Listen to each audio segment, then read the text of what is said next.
Recipe বাড়িতে কিচ্ছু না থাকলে একটা কাজ করা যায়, ফিশ ভর্তা বানিয়ে নাও। দারুণ খেতে, দারুণ দারুণ। এই ফিশ ভর্তাতে নিমেষে একতলা ভাত তুলে দেওয়া যাবে। তার জন্য কি করতে হবে, একটু আদা, রসুন, পেঁয়াজ এগুলো সব ছাড়িয়ে নিতে হবে। এগুলো ছাড়িয়ে নিয়ে সুন্দর করে ধুয়ে একটা পাত্রে নিয়ে নাও। নেওয়ার পরে আরও কিছু ঘরোয়া জিনিস লাগবে। সবচেয়ে ভালো জিনিস কি বলেন তো, এখন ওয়েদারটা খারাপ, প্রতিদিনই কম বেশি কালবৈশাখী আসছে, তার জন্য বাড়িতে ইমিউনিটি পাওয়ার বাচ্চাদের কমে যায়। তার জন্য এই খাবারটা ঘরোয়াভাবে দারুণ ইমিউনিটি পাওয়ারও ধরে রাখে, স্বাদও অতুলনীয়, আর খেতেও খুব ভালো লাগে। তা আজকের কাজ করলাম, একটু পেঁয়াজ, আদা, রসুন সব নিয়ে নিলাম, সাথে নিলাম কি একটু কাঁচা লঙ্কা, আরও কিছু ঘরোয়া জিনিস যেগুলো আমাদের প্রতিনিয়ত রান্নাঘরে থাকে, সেইগুলোই আমরা আজকের একটা কাজ করব, নিয়ে নেব। সেগুলো ইমিউনিটি পাওয়ার বাড়ায়, মুখের স্বাদও আনে ভালো, আর খেতেও দারুণ লাগে। তা আমরা পেঁয়াজ, আদা, রসুন, কাঁচা লঙ্কার সাথে কি করছি, একটু সাদা তিল নেব। সকলের ঘরে কম বেশি সাদা তিল থাকে, আর সাদা তিল শরীরের পক্ষে খুব উপকারী।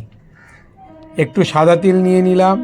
তারপরে আমরা একটু কালো জিরে, এই কালো জিরেটা বলা যায় রান্নাঘরের মহৌষধি, আমাদের সকলের ঘরে আছে, কিন্তু আমরা কালো জিরেটা সেই অর্থে ব্যবহার করি না। তা আজকের সেই জন্য আমরা এই ফিশ ভর্তার সাথে হেলদি হোমমেড ডিশ, তাতে কালো জিরেটা আমরা নিয়ে নেব। তা সাদা তিল, কালো জিরে, আর সাথে একটু স্বাদের জন্য গোটা জিরেটা নিয়েছি। নেওয়ার পর সবচেয়ে যে কাজটা আমাদের আগে করণীয়, আমরা বাজার থেকে কিছু মাছের পেটি আনতে হবে। তা একটা পেটি তো শুধু নিতে গেলে দেখলাম ঠিকঠাক হচ্ছে না, একটা গোটা মাছই নিয়ে নিয়েছি। নেওয়ার পরে কি করেছি, সেই মাছটা ভালো করে ধুয়ে নিয়েছি।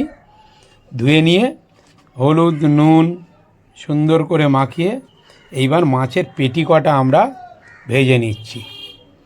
মাছের পেটি কটা সুন্দরভাবে ভেজে নিয়ে আমরা এইবার আমাদের ফিশ ভর্তা বানাবো। পেঁয়াজ, আদা, রসুন, কাঁচা লঙ্কা, সাদা তিল, কালো জিরে, গোটা জিরে, আর মাছের পেটি, এগুলো আমাদের সব রেডি করা হয়ে গেছে।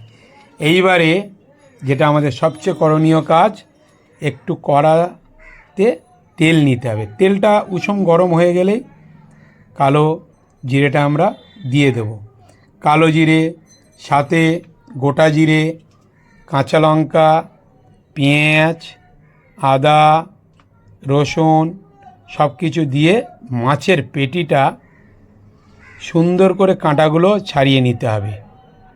এইবার সুন্দর করে সেইটা একটু উল্টে পাল্টে সব কিছু মশলা নেড়ে লাস্টে আমরা সাদা তিল দেব, একটু লবণ দেবো স্বাদের জন্য, পরিমাণ মতো লবণটা দিও কিন্তু। মোটামুটি সব কিছু দিয়ে আমাদের রেডি। এইবার আমরা ফিশ ভর্তা নিয়ে বসে পড়ব। একতলা ভাত নিমেষেই আউট হয়ে যাবে। এই ফিশ ভর্তা খেতে যেরকম স্বাদ সেরকম অতুলনীয়। তোমরা যদি অন্যভাবে ফিশ ভর্তা বানাও অবশ্যই আমাকে জানাবে, আমিও চেষ্টা করব তোমাদের মতো বানিয়ে খেতে। কে কে অন্যভাবে বানাও আমাকে কমেন্টে অবশ্যই জানাও। আজকের তাহলে রেসিপি তৈরি, আমিও